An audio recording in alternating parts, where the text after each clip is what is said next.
its great work on painkillers, on pharmaceuticals, among others. We also have the Aitas, the tribes that have their own system of mathematics, that have their own system of linear algebra. And it's never been given a name, but it's been there for thousands of years. We have our own science that has grown in the Philippines, and perhaps if you can bring this science to the people who need it and who know it under different names, and perhaps we too can convince them that the science that is in the West can actually help them live better lives. And I believe that if we all work together, if we all concentrate our goals, and if we all find ways to focus our efforts, and perhaps conduct even more research and re-examine our ideas about ourselves, we'll create the new Ilustrados, and we'll have a great science culture back home, composed of a much bigger room of ASE members 10, 20 years from now. Thanks, everyone. Good afternoon.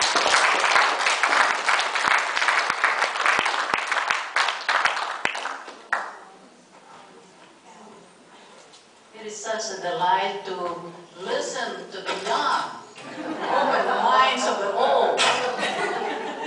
But anyway, this is a very, she challenged us on how to communicate science to the common people. We really need to do that.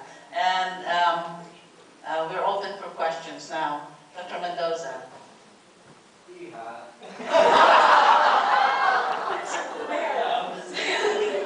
I think you have found your calling. I think you are in the place where you're supposed to be. I do have two-part question. Okay. First part is, having gone through the study that you did, what have you learned through that process that you didn't know then? And the second part of that is, knowing what you know now, what would you have done differently if you were to go back to Inez, get an old demonstration, and communicate with the farmer? Out of this universe. Well, what did I learn? The biggest lesson, I think, well, one big lesson is that never underestimate social scientists.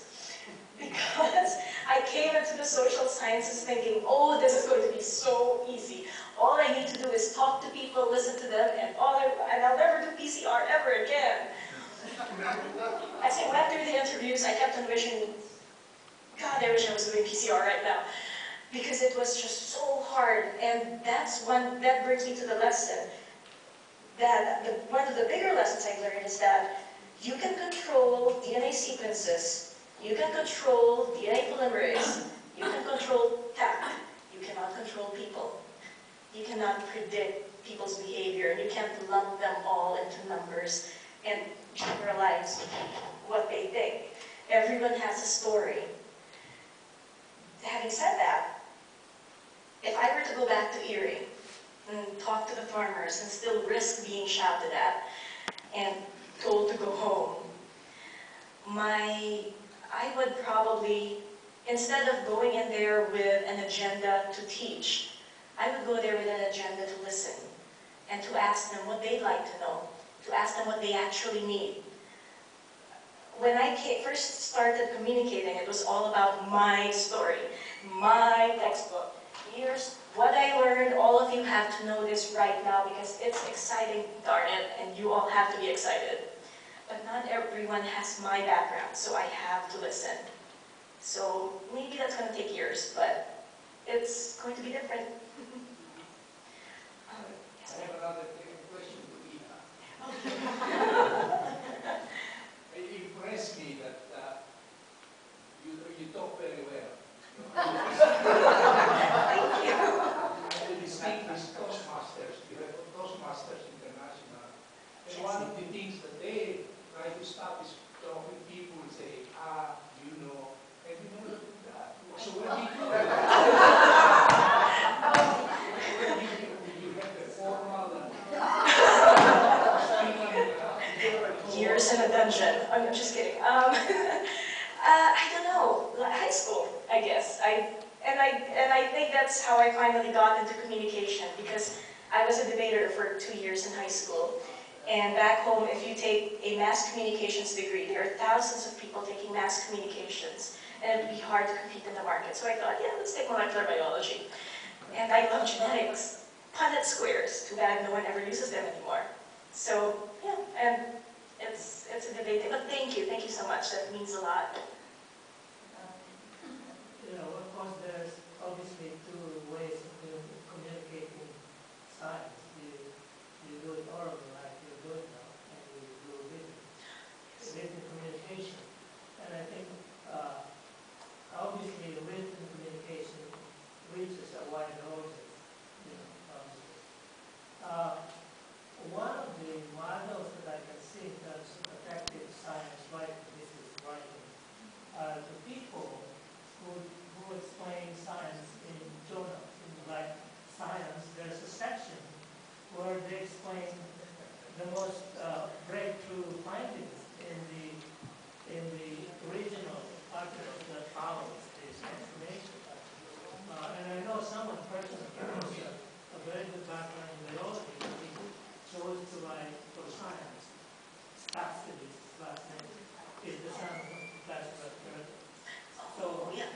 you know, it would be interesting how he's doing it and what motivated him to go from science to science communication. Actually, that's a great observation because that is the main dissertation problem that I'm handling. So, yes, that is a great question. What motivates a scientist to not just leave the lab, but sometimes go out of the lab entirely and communicate? Because by norm, scientists are not known to be communicators. We are the residents of the ivory tower. And sometimes we, go down the spiral staircase and talk to people. But most of the time we stay up there. And it would be great, and that's one of my questions, however. And thank you, that's a great observation. I admire your enthusiasm. Thank you. And you seem to uplift on the line like social science. And my question to you, in the context of the communication, what about a target audience who are interested in science that are younger than you are? I mean, the young student who would like to go into science. Do you think it would be a part of a paradigm that you're trying to stress about how to communicate? That's a great question, thank you. And I think the short answer would be yes, they would be a part of that. And science communication by itself should not be used by itself, and I think it works very closely with science education. When people younger than me, when students get into the classroom, they are subjected to science education. But when they step out, it would be great for science communication to still be there, to talk to them about why science is great, and what breakthroughs there are, and how they can help. And that would probably be one of my pet projects in a few years in the Philippines. Tomorrow. Yeah. Tomorrow is we live. 7 hours, thank you. I very much enjoyed your talk and your emphasis on science communication. I wanted to ask you about the role of trust in science communication, and particularly how you can develop high-trust individuals and institutions, and whether any of the models that you presented, you've seen good examples of good science communication that was effective. Oh wow, that's a very good question, and I think it would be very hard to answer because I can't simply say if you have a scientist who's done a lot of great work, then people should trust them, because it's not up to the scientists, it's up to the people. And our standards of trust have been different over the years. Yesterday's scientist who was carrying out great research in the laboratory might be trusted today, but if that scientist was suddenly found to be plagiarizing work, then by tomorrow that scientist would not be trusted. The standards are different, the circumstances are different. As for examples of trust, oh wow, oh goodness, I don't even know where to begin. And this is going to hit me